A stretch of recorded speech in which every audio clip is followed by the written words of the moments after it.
ನಾನು ನಿಮ್ಮ ಮನೆಗೆ ಎಷ್ಟೊಂದು ಸಲ ಬಂದಿದ್ದೀನಿ, ಆದರೆ ನೀವಿಬ್ಬರು ಒಟ್ಟಿಗೆ ಇರೋದನ್ನ ಯಾವತ್ತೂ ನೋಡಿಲ್ಲ. ಇವತ್ತು ಆ ದಿನ ಬಂದಿದೆ ನೋಡಿ.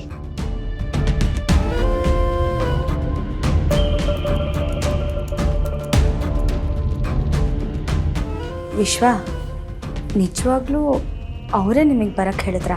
ಹೌದು ಜಾನು, ಯಾಕೆ ಪದೇ ಪದೇ ಅದೇ ಪ್ರಶ್ನೆ ಕೇಳ್ತಿದ್ಯಾ? ಅವ್ರು ನಿನಗೆ ಸರ್ಪ್ರೈಸ್ ಕೊಡಬೇಕು, ನಿನಗೆ ಹೇಳಬಾರ್ದು ಅಂತ ಹೇಳಿದರು. ಅದಕ್ಕೆ ನನಗೆ ವಿಷಯ ತಿಳಿಸ್ಲಿಲ್ಲ.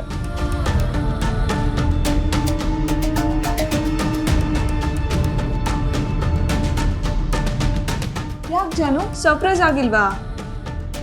ಹಾಗೇನಿಲ್ಲ, ತುಂಬಾ ಸರ್ಪ್ರೈಸ್ ಆಯಿತು. ಇವ್ರು ಹಾಗೆಲ್ಲ ಸುಮ್ಮನೆ ಕರ್ಸಲ್ಲ, ಯಾವುದೋ ಉದ್ದೇಶ ಇಟ್ಕೊಂಡೇ ಕರ್ಸಿದ್ದಾರೆ ಅನ್ಸತ್ತೆ. ಆದರೆ ಉದ್ದೇಶ ಏನು ಅಂತ ಗೊತ್ತಾಗ್ತಿಲ್ವಲ್ಲ.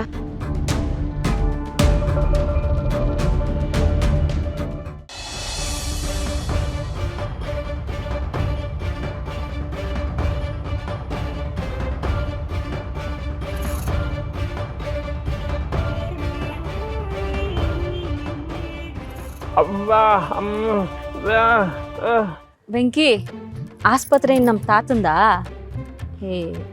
ಫುಲ್ ಬಾಡಿ ಚೆಕಪ್ ಮಾಡ್ಸಕ್ ಹೋಗಿರೋದು. ಅದಕ್ಕೆ ಟೈಮ್ ಹಿಡಿತದೆ. ಚೆಕಪ್ ಮಾಡಿಸಿದ್ಮೇಲೆ ರಿಪೋರ್ಟ್ನ ಡಾಕ್ಟರ್ ಹತ್ರ ತೋರಿಸ್ಕೊಂಬರ್ಬೇಕು. ಅದಕ್ಕೆಲ್ಲ ಟೈಮ್ ಆಯ್ತದೆ. ಸುಮ್ಮನೆ ಇರು ಸ್ವಲ್ಪ ಹೊತ್ತು.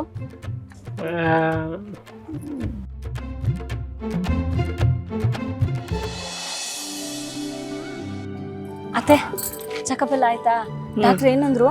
ಇನ್ನೇನಮ್ಮ ಹೇಳ್ತಾರೆ, ಮನೆಯಿಂದ ಹೊರಡಕ್ಕೆ ಮುಂಚೆ ನಾನೇನು ಹೇಳಿದ್ನೋ ಅದನ್ನೇ ಹೇಳಿದ್ರು. ಏನೂ ಸಮಸ್ಯೆ ಇಲ್ಲ, BP ಸ್ವಲ್ಪ ಹೆಚ್ಚು ಕಡಿಮೆ ಆಗಿದೆ, ಆಮೇಲೆ ಅದು ಏನು ಕ್ಯಾಲ್ಶಿಯಂ ಕಮ್ಮಿ ಆಗಿದೆ, ಅದು ಮಾತ್ರೆ ಕೊಡ್ತೀನಿ ತಗೊಳ್ಳಿ ಅಂತ ಹೇಳಿದ್ರು ಅಷ್ಟೇ.